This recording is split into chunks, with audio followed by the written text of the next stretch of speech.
Hey, what's up guys? John from Keto Bars here. Welcome to my channel, First Time Founder. This is an exciting post because now I actually have a few followers.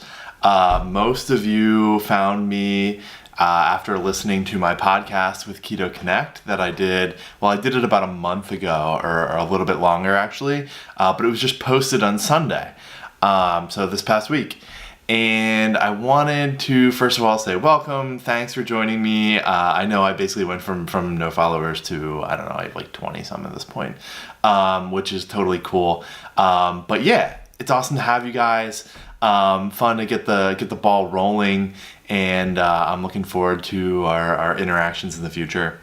But anyway, so I guess I just wanted to do a recap video, or not a recap, maybe like a response or a reaction video, whatever you want to call it, on the Keto Connect podcast. I of course did a prep video before where I talked about how I got ready for it, and it's just funny how like 80 or 90% of the stuff that I did in preparation for it, probably I didn't use. It wasn't something that like we talked about or covered. But even like the 10 or 15% of the stuff that I did prep for and did think about, or stories that I thought might be interesting that I did touch on, definitely made it worth it. Definitely paid off. There were just a couple things that like I was glad I had thought about. Of course, it was fun to think of some spontaneous things while talking to them. Of course, I didn't know the questions they were going to ask me, and they not caught me off guard, but it's fun to kind of think. I think it comes off as more sincere and true too, because you're coming up with the answer, and what other answers do you have available right away except the truth, unless you've formulated some kind of story or a lie beforehand. Anyway, it was so much fun. I honestly, I just listened to it again before I filmed this, and I was like stressing, something was annoying me. Actually, this camera was annoying me. I couldn't get it set up right. And then like I went to film it, and like one of the neighbors started mowing his lawn with some massive lawnmower, and it was so loud. And so I didn't record it right away. I decided to re-listen to the podcast, and it's just funny hanging out with Matt and Mega. Like I like them. Like, they're my friends. I like hanging out with them, and like just re-listening to the podcast made me happier. Kind of brightened my day, and turned my mood around. So that was really nice. It's always like, it's just kind of inevitably fun to hang out with them. And of course, a lot of you guys follow their stuff. So, that's the reason you like them too. So that's not really surprising. A couple things I just wanted to like quickly touch on, just like a short recap that I thought were interesting notes during the podcast. The first thing, I didn't know that RX bar sold.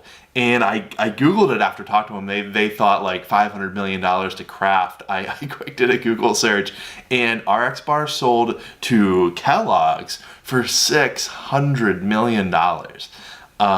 That's insane. We don't do, I mean, that's just such a different scale than what we do. We're a mom and pop shop, and they're Walmart compared to what's going on with us. But it's kind of nice to know, right? That's still cool that like, if you achieve that high status or that high volume of sales or have that amount of success, that you can potentially have that value at the end is kind of unfathomable.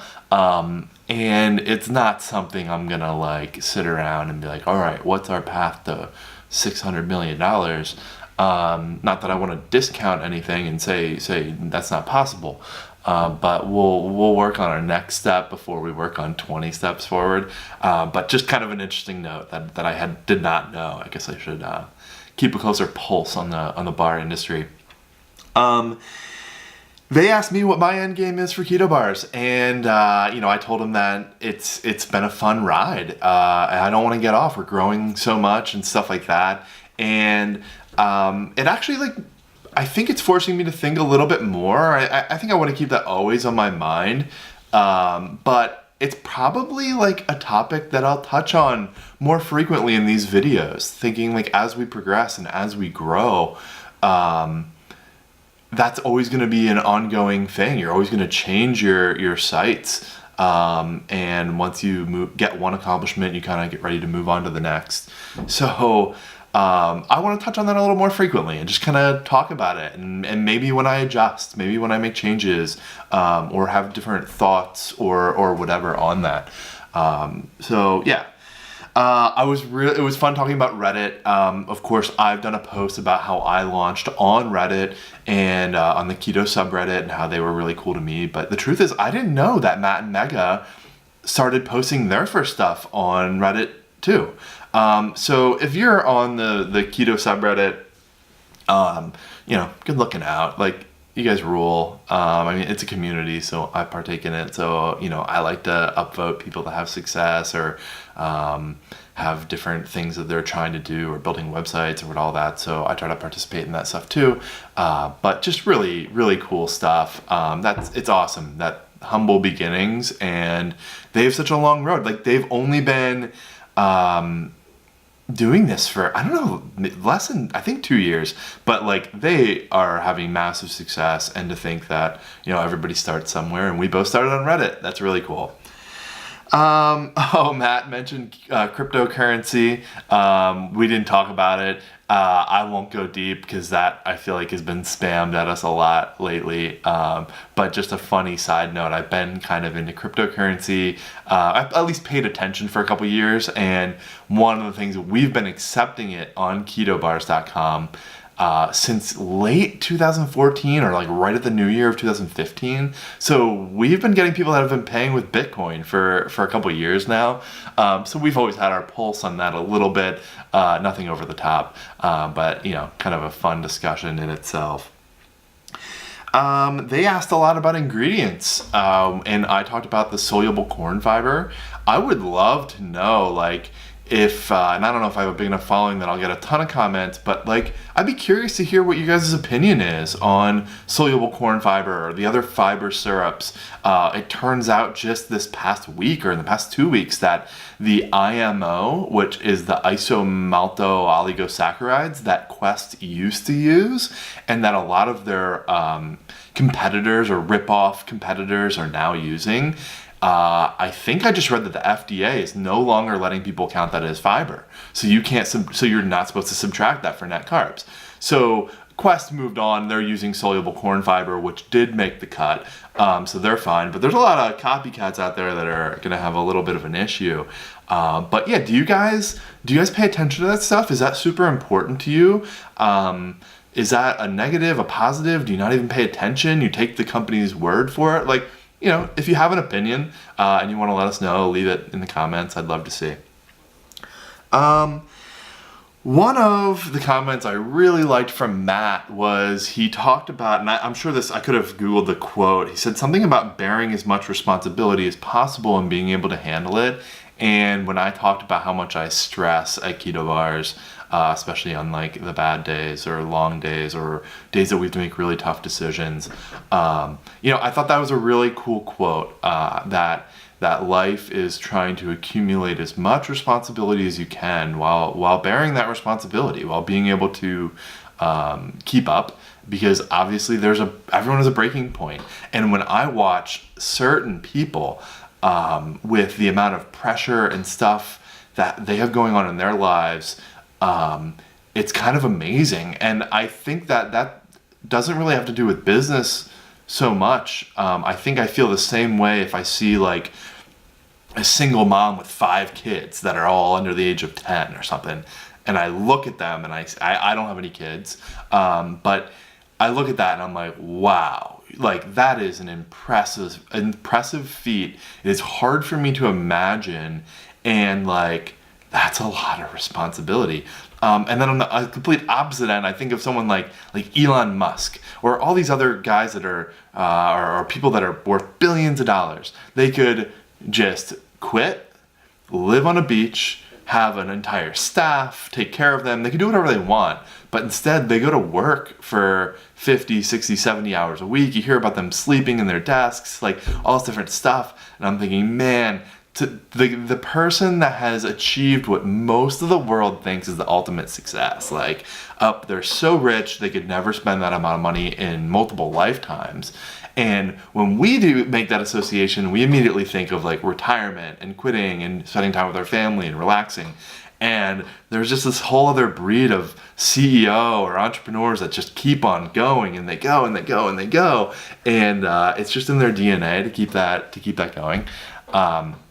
So I'm always like, it's an interesting topic. It's fun to look at and see, like, you know, what are you capable of bearing? Like, how much responsibility can you take?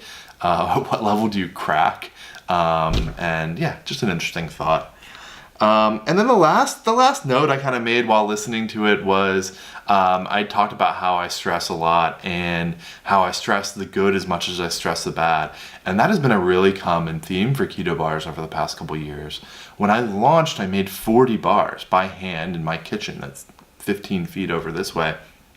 And I didn't have any more bars. I sold all of them the first day. Well, then I made a bunch that night, and the next day I sold out of those. So if something goes viral right away, then I'm in a lot of trouble. And I did another video about how I did go a little viral on Reddit one time, and it was really stressful. And I had to call in all these favors from my mom and my dad and friends and family, and they helped me out, and it was awesome, and we survived it, and we were better off for it.